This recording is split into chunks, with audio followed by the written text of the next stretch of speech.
Railway লাইনের traffic দেখো, কত ট্রাফিক। একবারে চারিদিকে জাম লাগবে, শুধু বৃষ্টি হচ্ছে।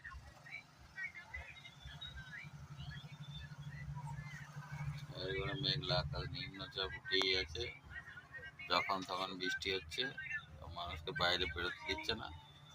আর এখানে ট্রেনেতে জাম লাগিয়ে বসে আছে, মানুষ মনে হচ্ছে আর যেতে পারবে না, এত বড় জাম।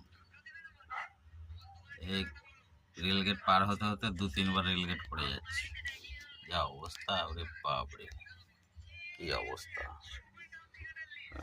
কি বলবো আর। চারিদিকে যা অবস্থা, ওয়েদার কদিন এখন নিম্নচাপ চলবে কে জানে। পিছন দিকেও ট্রাফিক, পুরো জাম লেগে গেছে মশাগ্রাম রেলওয়ে।